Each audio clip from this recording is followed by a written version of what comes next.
Hi, this is Dr. Greg Gillum, CEO of Human Fusion. Have you seen the movie Moneyball?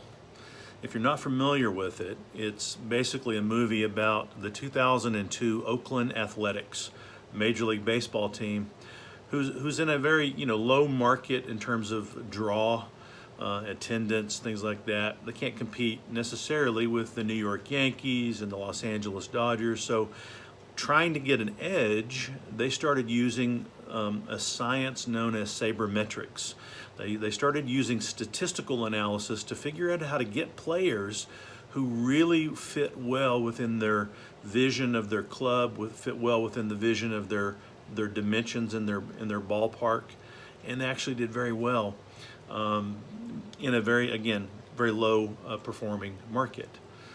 Now, a researcher looking at all kinds of different things in Major League Baseball had a very interesting study.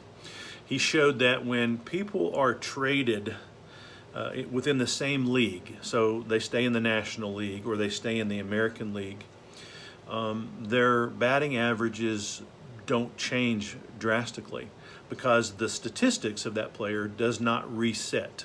They don't start all over. However, if you are traded across league, so from the American League to the National League, your statistics actually start all over. And your performance then depends on how you were doing in the prior league. For instance, if you were a poor performer and you got traded across leagues where your statistics reset, you actually had a boost in performance. You got better. However, if you were a high performer in the league and you got traded across the league, you got worse.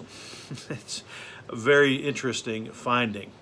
And so think about your metrics now as a manager, as an organization. Think about all the metrics that sort of restart at the beginning of a year. So we're coming up, it's the fall of the year.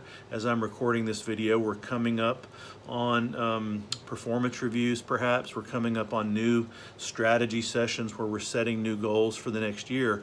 Think about the metrics that you are going to reset for your organization. And in particular, think about the high performers, because if this data holds true, which it actually does hold true when you look at it in other areas, and so the thinking is it applies in business as well. If you have low performers on your team and you reset the data, they should have a boost in performance. That's what we want, no big deal. However, you as a manager need to understand that resetting a high performing person's metrics could have a very negative effect on their performance. So take a look at those closely, see what you can do to alter that. If nothing else, make sure there's very high communication, very high engagement as a manager to those high-performing employees that actually may be demotivated by these metric resets. Very interesting article. Hope that helps. And if you like articles and article reviews and management insights, please subscribe to Human Fusion, where we keep you up to date on all the latest trends that affect you as a manager and your management practice.